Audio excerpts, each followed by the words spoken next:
Okay, so welcome to lecture number 2 of induction motor. So after considering and studying the construction details of a three-phase induction motor, let us proceed further to understand how a rotating magnetic field is developed in case of an induction motor. So by this time we have studied that the stator of an induction motor carries a three-phase winding, and this three-phase winding, when it is energized with the help of a three-phase supply, a magnetic field is created.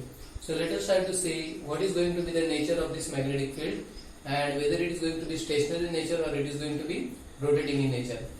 So let us assume that the expression for the flux for the phase R is given as phi R is equal to some maximum flux phi m sine of omega t. The flux produced by Y phase, it is given as phi a sine of omega t minus 120.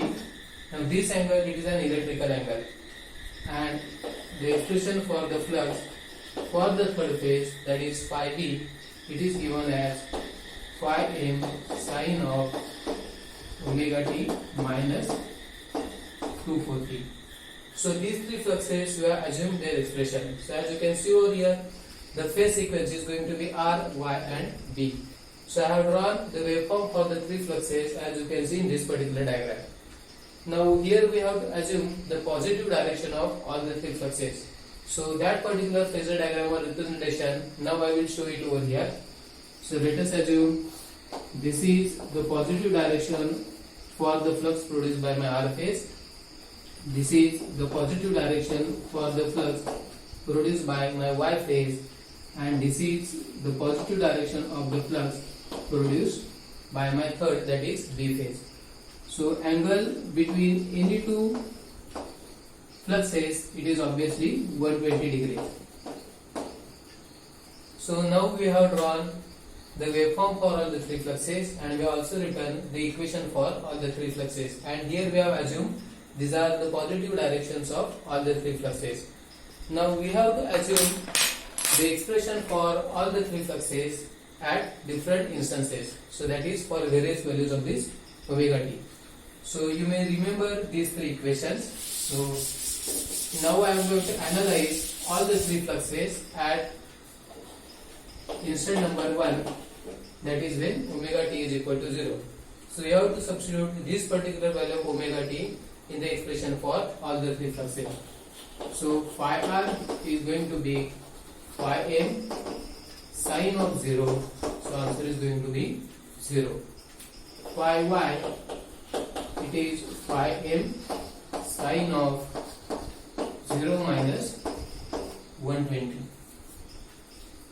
And phi b, it is going to be phi m sine of 0 minus 240. So as you can see, this answer is negative of root 3 by 2 phi m, and the expression for the flux or value of the flux for my B phase is plus root 3 by 2 phi m.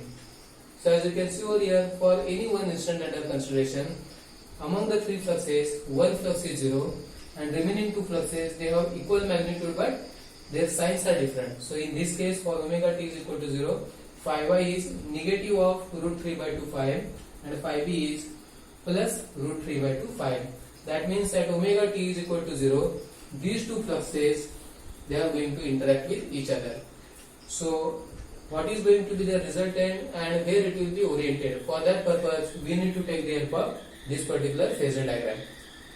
So considering the assumed positive direction of the fluxes and along with the magnitudes obtained earlier, now I can say phi b is positive.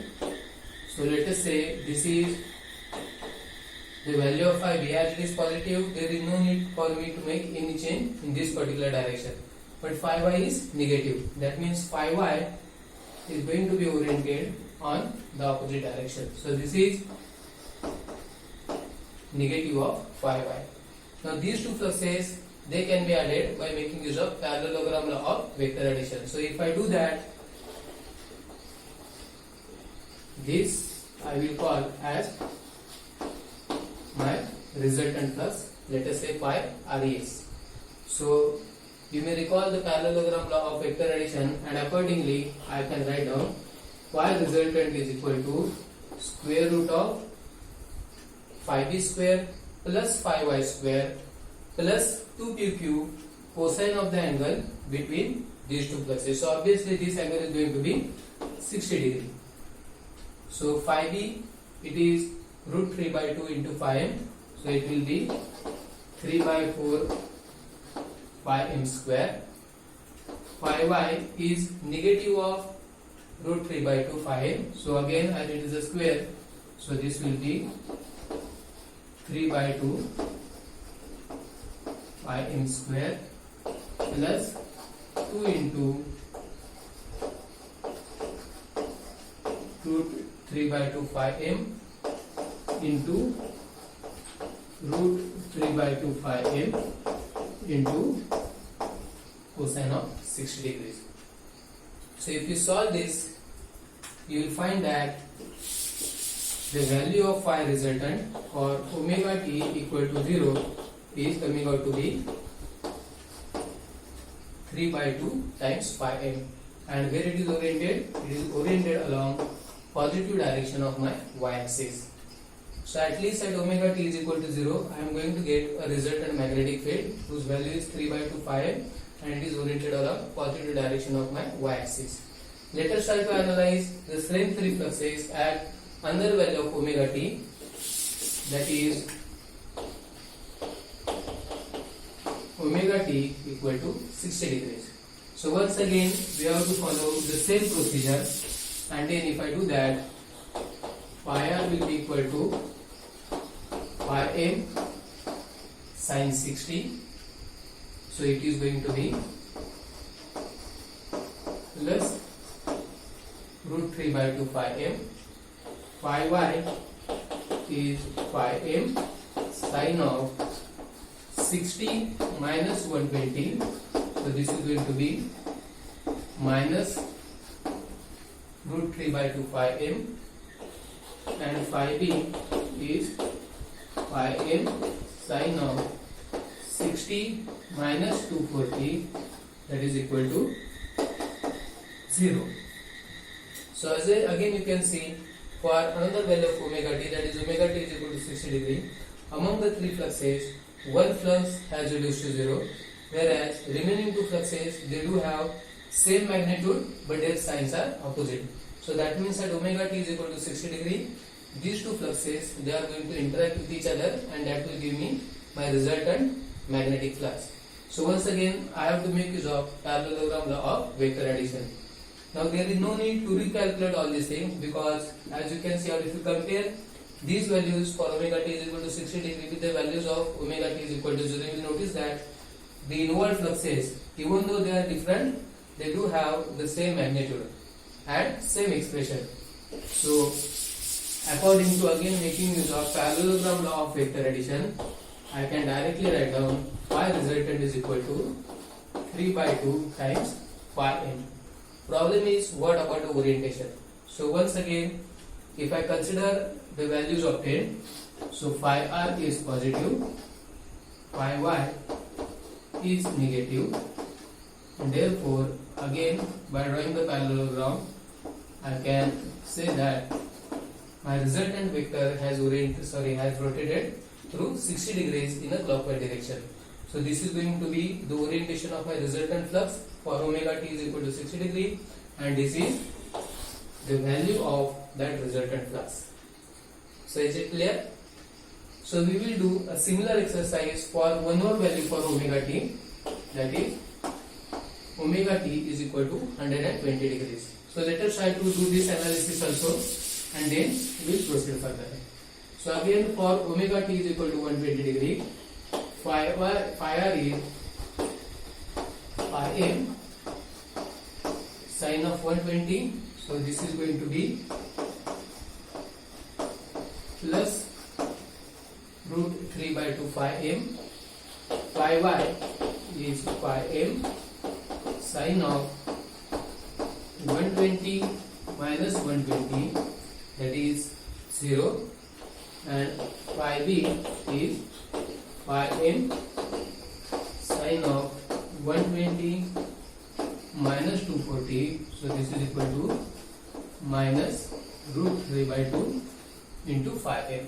So again you can see for one more value for omega t, I am getting out of the three fluxes, one flux has zero value and remaining two fluxes, they have same magnitude but their signs are opposite. So now for omega t is equal to 120 degree, this flux and this flux, they are going to interact with each other so as to give me one more resultant flux. So if I do the same analysis as we did earlier for the first two values of omega t, then you will notice that again the phi resultant is going to have the same magnitude, that is 3 by 2 times phi m, and the orientation, now for deciding the orientation I will take the help of this particular phasor diagram.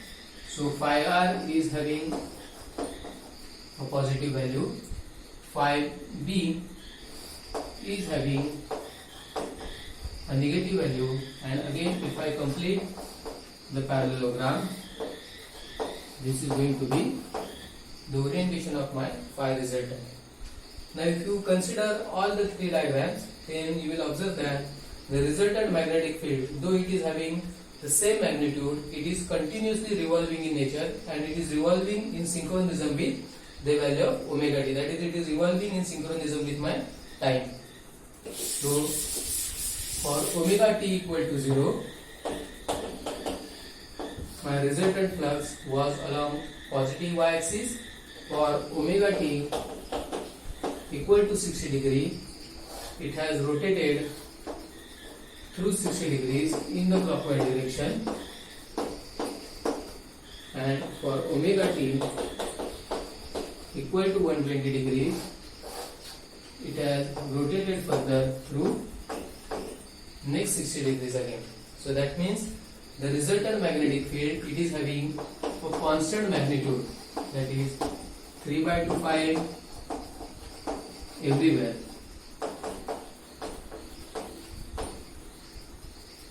So considering this analysis, we can say that whenever the stator of a three-phase induction motor is connected to a balanced three-phase supply, then it will give us a rotating magnetic field having constant magnitude, but it is rotating continuously in nature in synchronism with my time period t. So this is called as the concept of or the development of rotating magnetic field.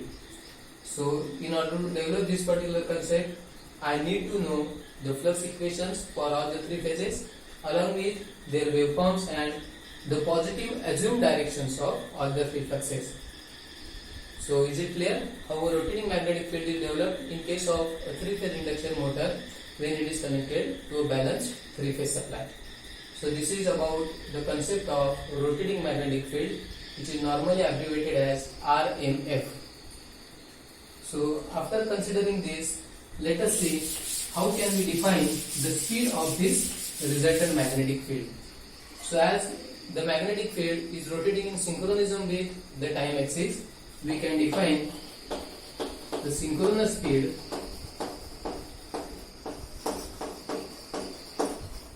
in RPM, that is revolutions per minute, whose symbol is capital N suffix small s, is 120 f upon t. So every time you need to remember this particular equation. It is the most important equation for an induction motor synchronous speed. So where f is the supply frequency, which is the supply frequency of my stator, and t is the number of poles for which my stator winding has been bound. So if the letter is capital N, the unit of speed is RPM. If the letter is small n, the unit is RPS. That means this value you have to divide it by 60 degree. So if you do that, you will get the corresponding answer for ns, small ns, that is 2f upon p. So unit will be revolutions per second. So this is how we can define the synchronous speed either in RPM or in RPS. So at this stage we can say that Once again I will repeat the same sentence. Whenever the stator is connected to a balanced three-phase supply, a magnetic field of constant magnitude and rotating at synchronous speed or in synchronism with my time, that is at synchronous speed, whose value is given as 120 F upon P, is developed.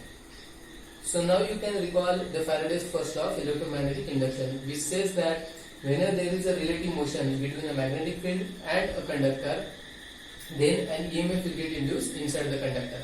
Now in this case, this is the magnitude of my rotating magnetic field, which is 3 by 2 phi m.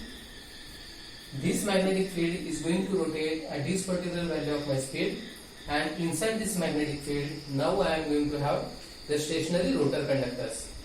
Now rotor conductors, either it is a squirrel cage induction motor or a slip-ring induction motor, they are already shorted either through end rings or through 3 star connected rheostat. So that conductor circuit is going to be short circuited upon itself. And here you have to apply Faraday's second law of electromagnetic induction. So now we have got a rotating magnetic field and the stationary rotor conductors. So obviously an EMF will get induced inside the rotor conductors. And since the rotor conductors, they do have a short circuited path, that induced EMF can give rise to its own current. So thus it will become a current carrying conductor placed in a rotating magnetic field.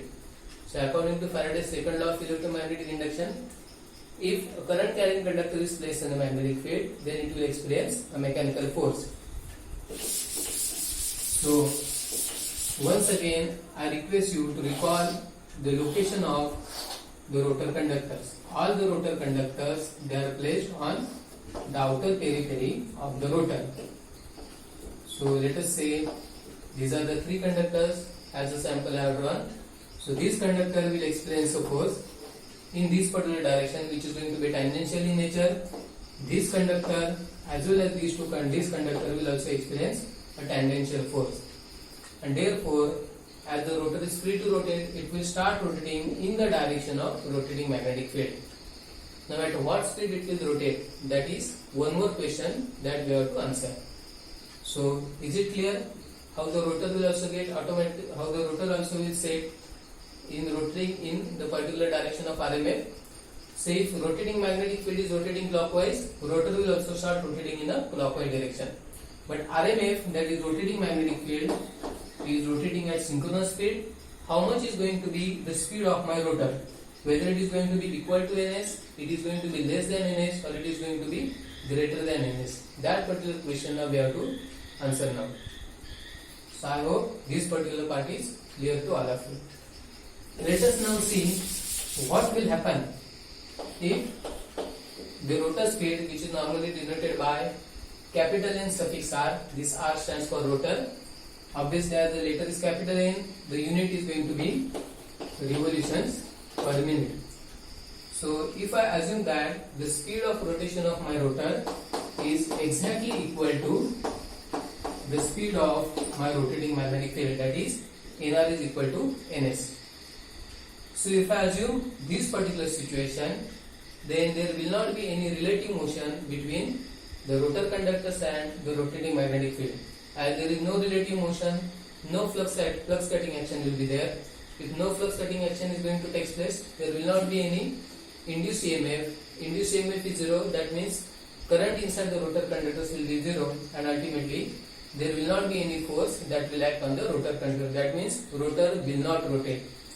So I cannot make this particular assumption. Another meaning of this is, if I want to have my rotor rotating in any of the direction, nr should never be equal to ns.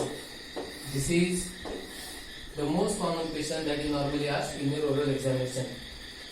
The first question is how the rotating magnetic field is developed in case of an induction motor, and at what speed the rotor will continue to rotate, whether it will rotate at synchronous speed or it will at a speed which is not equal to synchronous. Now as the two speeds are not equal, again two possibilities are there. Either my rotor speed is lesser than the synchronous speed, or my rotor speed is greater than the synchronous speed. Now which out of these two conditions are applicable for an induction motor?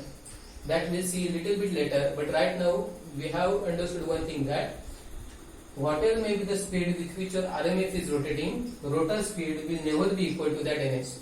If it happens, there will not be any, or we cannot apply Faraday's law of electromagnetic induction, or your motor will not able to rotate in any direction, either clockwise or in anti-clockwise direction.